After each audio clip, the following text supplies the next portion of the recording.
চুয়াডাঙ্গায় শেষ মুহূর্তে জমে উঠেছে কুরবানির পশুর হাট। কুরবানির পশু কিনতে আগ্রহী ক্রেতারা হাটে ভিড় করছেন। পশুর দাম নিয়ে বিক্রেতাদের কিছুটা অসন্তোষ থাকলেও ক্রেতারা বাজেটের মধ্যে পছন্দের গরু কিনতে পারার কথা জানিয়েছেন।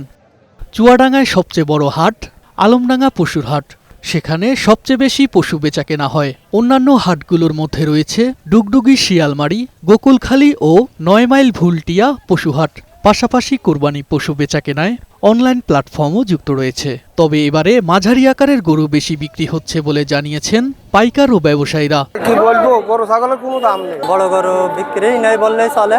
জেলা প্রাণী সম্পদ অধিদপ্তর জানিয়েছে, এবছর চুয়াডাঙ্গায় পশু বেচাকেনায় ১,০০০ কোটি টাকার বেশি বাণিজ্য হবে। এখানে নিরাপত্তার কোনো অভাব নেই, এখানে থাকার কোনো অভাব নেই। আপনি গরু কিনে এখানে নিশ্চিন্ত মনে রেখে আপনার ব্যবসা চালিয়ে যেতে পারেন।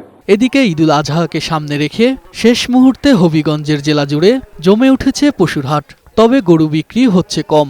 এবার হাটে ভারতীয় গরু তেমন দেখা যায়নি। মানুষ আছে, গরু আইছে বালা, কিন্তু বেচাকিনি খুবই মান্দা। বাজারে সার্বক্ষণিক তৎপর প্রশাসন। জাল নোট আদান প্রদান রোধে কাজ করছে তারা।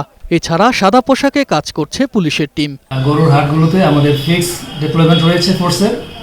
পাশাপাশি আমাদের যারা সিনিয়র অফিসার রয়েছে তারা নিয়মিত তাদের এলাকায় যে গরুর হাটগুলো রয়েছে তারা সেগুলো টহল করছে। তুষার আহমেদ, বৈশাখী সংবাদ।